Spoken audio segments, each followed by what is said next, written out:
dia juga mengalihkan perhatian daripada sabda Nabi. Maksudnya dia itu, syaitan itu mengalihkan perhatian menuntut ilmu itu daripada sabda Nabi SAW. Inna asyaddan nasi azaban yaumil qiyamah alimun lam yanfa'ullahu biilmihi. Dia bermaksud sungguhnya orang yang paling berat azab pada hari kiamat adalah seorang alim yang Allah tidak memberi manfaat kepadanya menerusi ilmunya. Ya. Bila disebutkan orang alim, maksudnya apa? Tuan-tuan, bila disebutkan orang alim, maksudnya ilmunya sah. Ilmunya itu diakui, sah diakui. Maksudnya ilmunya itu, kalau akidahnya ahli sunnah wal jamaah, fiknya mungkin 4 mazhab salah satu daripadanya, tasawufnya mungkin daripada begini dan sebagainya, tidak ada masalah. Itu namanya ulama. Maksudnya ilmunya sah, tidak ada masalah, kan?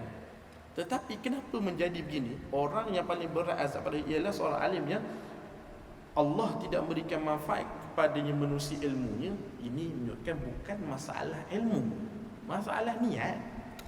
Bagaimana niat mereka di dalam mengajarkan ilmu, bagaimana niat dia dalam menyebarkan ilmu. Yang itu yang jadi masalah.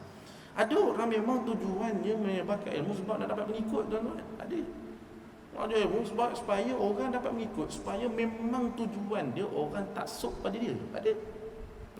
Jadi dalam kuliah mengajar lah, saya dahulu setakat hadis 40 ni kita memang kena hafal lah. Apatah lagi Sahih Bukhari itu setakat separuh tu kita memang belajar. Contoh lah saya tak. Tuan jangan kata saya tuduh siapa-siapa, tidak ada. Contoh saja. Apa tujuan cerita begitu? Bila dah cerita begitu, jadi murid-murid, ini besar ni, kena cium kaki sepatutnya. Contoh saja. Tuan-tuan jangan kata saya menyebut siapa-siapa, contoh saja. Sebab tujuannya supaya orang bukan nak belajar ilmu sangat, supaya memalingkan, supaya orang tu taksub pada diri. Tadi hadis tadi ada riwayat Tabarani dan dalam Al-Mu'jam Al-Kabir. Qala musannif, sedangkan Nabi SAW juga bersabda, Allahumma inni a'udzubika min ilmin la yanfa'. Amalkanlah doa ini selalu. Wa qalbin la yakhsha' wa amalin la yurfa' wa du'ain la yusma'. Ya Allah, sesungguhnya aku berlindung denganmu daripada ilmu yang tidak bermanfaat.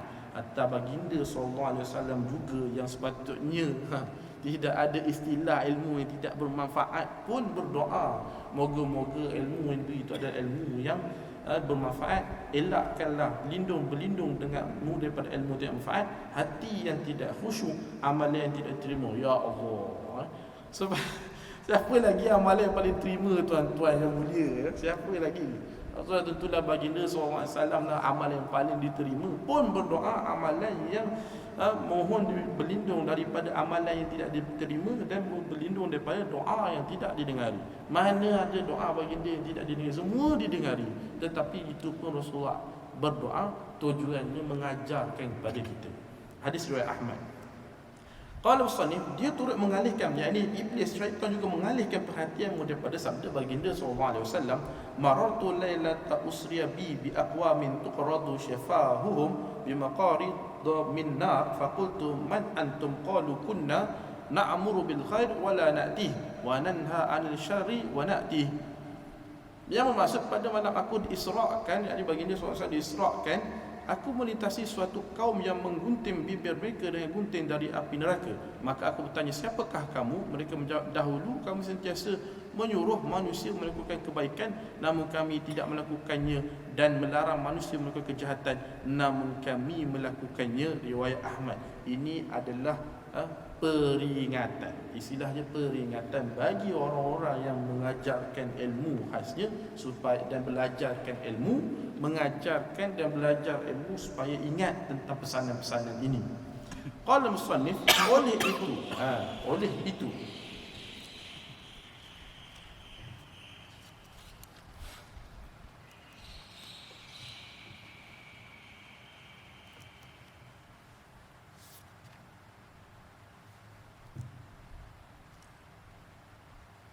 jadi di dalam kitab Bidayatul Hidayah juga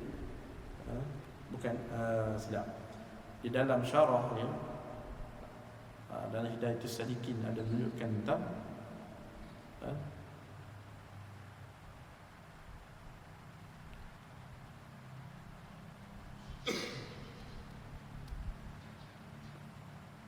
Fa'lam in kunta taqsidu bi talab ilmu nafasah wal mubahat. Engkau hendaklah mengetahui jika engkau menuntut ilmu dengan tujuan untuk bersedap-sedap, bermegah-megah, mendahului rakan-rakan, itu antara niat-niat. Apakah niat tujuan belajar ilmu? Ya?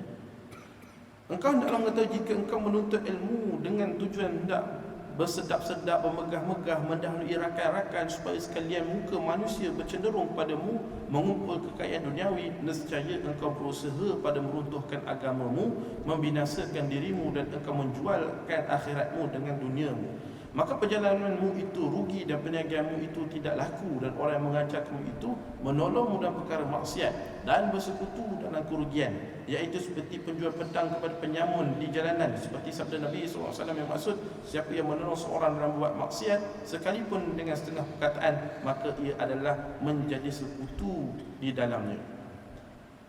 Juga disebutkan, dan jika niat dan qasad di antaramu dan Allah Ta'ala dalam pelajari ilmu itu adalah untuk mendapatkan hidayah, bukan semata-mata riwayat, bukan semata-mata ilmu, tapi untuk mendapatkan hidayah, maka hendaklah kamu bergembira kerana sesungguhnya para malaikat di langit dan para malaikat di langit akan membentangkan sayapnya untukmu bila kamu berjalan, dan ikan di laut akan mohon keampunan pada Allah Ta'ala untukmu bila kamu berusaha untuk menuntut ilmu. Itu antara kelebihan-kelebihan di dalam menuntut ilmu seperti mana disebutkan di dalam hadis. Baik, qala, oleh itu wahai si miskin, kita ni lah, ada orang kata harta boleh dapat zakat pelajar-pelajar sebab fisabilillah, fisabilillah. Antara orang yang dapat zakat adalah fisabilillah. Tuan-tuan, fisabilillah itu maksudkan itu sebenarnya bukan untuk ilmu, tuan-tuan. Fisabilillah tu adalah memang berperang di jalan Allah. Ada pun pelajar-pelajar yang boleh terima zakat, itu sebenarnya maksudnya sebab apa boleh terima zakat? Sebab miskin. Yang kaya tu mak ayah, bukannya anak. Anak tu miskin. Sebab pelajar-pelajar itu tidak menghasilkan duit, bukan dia yang bekerja dapat duit, tidak, dia yang bekerja untuk mendapat perbelanjaan, bukan mak ayah dia yang beri dia. So pelajar itu miskin, maka sebab itu dia dapat dapatkan zakat tersebut. Jadi di sini adalah istilah. Oleh itu wahai semiskin, janganlah patuh kepada penipuan syaitan, lalu dia akan menghulurkan tali helahnya kepadamu. Celakalah orang yang jahil kerana tidak belajar. Orang yang jahil tidak belajar itu dah memang celaka sekali. Celakalah yang alim kerana tidak beramal dengan ilmunya 1000 kali celaka. Sudahlah ada ilmu, tidak diamalkan. Orang yang tidak ada, jangan pula tuan-tuan ambil hukum lain. Kalau gitu baik tak payah belajar. Sebab kalau belajar tidak amal jadi 1000 kali celaka, so baik tak payah belajar lah. Kurang sikit. Tuan-tuan minta maaf lah, janganlah kita ini ada istilah. Saya ingat dulu istilah itu cuma berada zaman dahulu. Dulu orang selalu guna istilah enjoy masa muda. Sekarang umur muda lagi, masa nak enjoy, dah tua baru tobat. Saya ingat itu cuma dalam filem-filem tuan-tuan, dan drama-drama ataupun ni perangai orang dahulu. Rupanya zaman sekarang pun di setengah tempat itu masih lagi berpegang. Setengah tempat itu masih lagi, setengah orang masih lagi berpegang pada perkara tersebut. Enjoy masa muda, tua baru tobat. Saya ingat itu cuma cerita-cerita tanah kubur. Cerita tanah kubur, cerita-cerita drama, ataupun cerita dahulu-dahulu kita muda-muda biasa dengar. Tuan-tuan, rupanya benda itu masih ada zaman sekarang rupanya. Istilahnya walaupun tidak disebut dengan mulut, tetapi memang mereka pegang perkara itu. Enjoy masa muda, tua baru tobat. Maka sebab itulah kadang-kadang kita pun rasa pelik. Barulah saya masa tu rasa logiknya.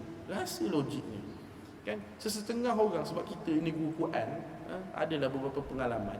Sesetengah orang memang tak tahu baca Quran, tak tahu langsung baca Quran, tak kenal pun Iqra, tak erti pun baca. Jangan tanya Iqra Muqaddam, tak erti pun baca. Kan masa ada tak erti baca, masa ada duit pun ada sebab kerja. Tetapi peluang nak mengaji, ya Allah susahnya, macam-macam alasan. Tak boleh ustaz, kerja lah itu ini, macam-macam program lah, offshore pula dah, apa tu, shift malam lah, macam-macam. Ada saja alasan, alasan yang direka-reka.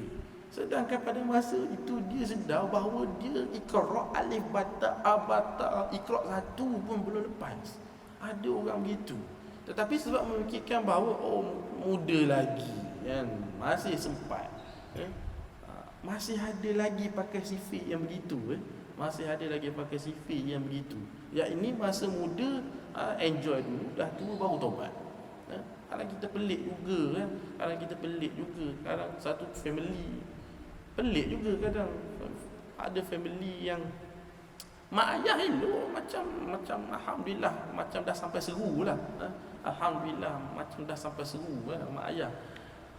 Anak rambut kuning, biru, hijau, mak ayah tak ajar ke semayang ke apa, anak-anak dah besar-besar kan, macam tak pernah sampai ilmu tu.